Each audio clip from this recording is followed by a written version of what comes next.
Bonjour et bienvenue sur Chasse du Migrateur. Aujourd'hui nous allons parler technique pour le pigeon ramier, la chasse du pigeon ramier et notamment les formes. Alors il existe sur le marché plusieurs formes, du type floqué, donc en coquille, donc floqué, qui sont vraiment de très bonne qualité, imitent parfaitement le pigeon ramier opposé, ou en train de manger suivant les vents, avec des piquets qui les font bouger lorsqu'il y a du vent. Très simple à installer, pour moi le meilleur compromis. Ensuite vous avez la forme FUD, une forme très réaliste, mais pour moi qui est très longue à mettre en place, puisqu'il faut l'assembler. Une fois qu'on l'a assemblée, voilà, voilà, ça perd du temps à l'assembler, mais sinon c'est une très belle forme qui incite vraiment bien le pigeon à venir se poser, et vraiment c'est très ressemblant. Donc une très bonne forme. Le seul problème, enfin la seule critique que je pourrais y faire, c'est que le temps de la mettre en place et de l'assembler pour pouvoir la mettre en chasse. Voilà. Ensuite, j'utilise aussi toujours de la coquille, de la forme de pigeon en forme de coquille. Donc vous voyez, elles sont rangées, il y en a environ une douzaine. Et l'avantage de celle-ci, c'est que je vais les placer et elles ne sont pas floquées comme la première. Celles-ci vont me servir plutôt à attirer l'œil du pigeon en les plaçant assez loin. Donc vous voyez, c'est du plastique tout court, simple et vraiment aussi très efficace. Donc ça c'était pour le principe des formes. Alors celle-ci, je l'utilise, se met très rapidement par rapport à la forme FUD, comme je disais, qui est très longue à mettre en place. Celle-ci, je prends toutes les formes comme ça dans les mains. Je prends le tuteur qui sert à actionner, je le plante, et voilà, et je peux planter directement ma forme, elle est prête à l'emploi. Donc tout en me baladant dans le champ, voilà, je la mets en place. Et pour le retour, c'est pareil, je la prends au tuteur et je passe à la suivante, tout en.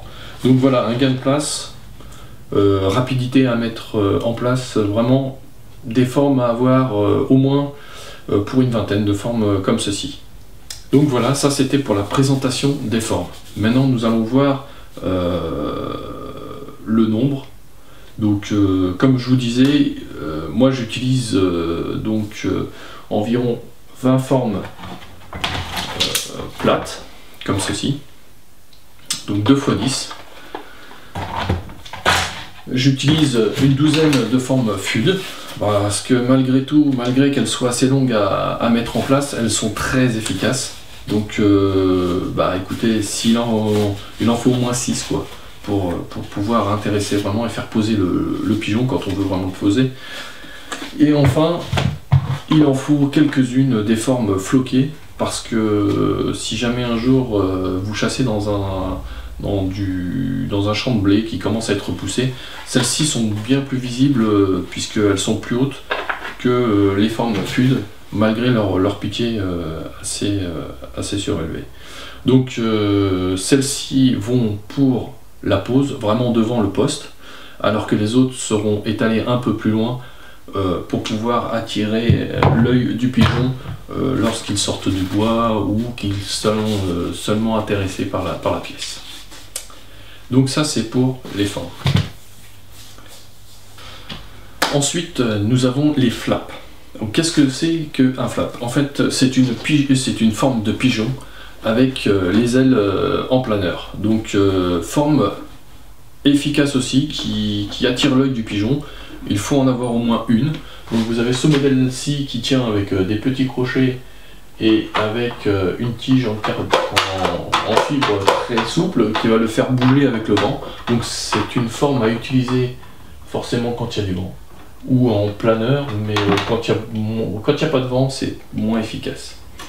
Donc voilà. Ensuite vous avez ce modèle-ci. Alors là les ailes sont montées sur ressort. donc, qui se démonte comme ça pour le transport. Donc celles-ci réagissent bien mieux dès qu'il y a un peu moins de vent, donc elles s'assemblent très rapidement. Voilà.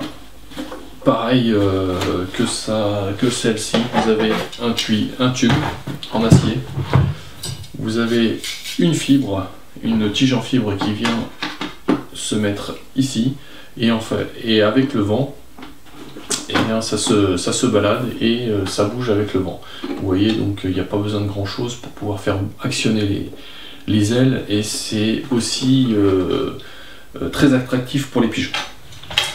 Ça c'est pour les flaps. Donc pour poster les flaps. Les flaps, il faut les poser sous le vent, c'est-à-dire que vous allez mettre votre poste le long d'une haie avec le vent dans le dos. Le vent va venir dans le dos et va aller vers les formes. Parce que faut savoir que tout ce qui est pigeon va se mettre le bec au vent pour venir se poser là où est-ce qu'il est intéressé, et notamment dans les formes où est-ce qu'on aura placé au bord. Donc ça, étant donné que ça va les attirer de loin, il faut que ce soit assez loin du poste. Je les place environ 100 mètres du poste.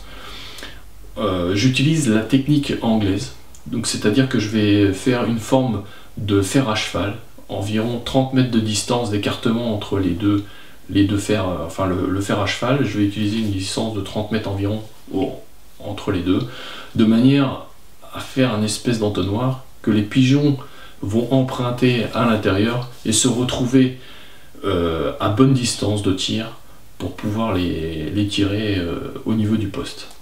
Mais ça, nous verrons ça plus tard.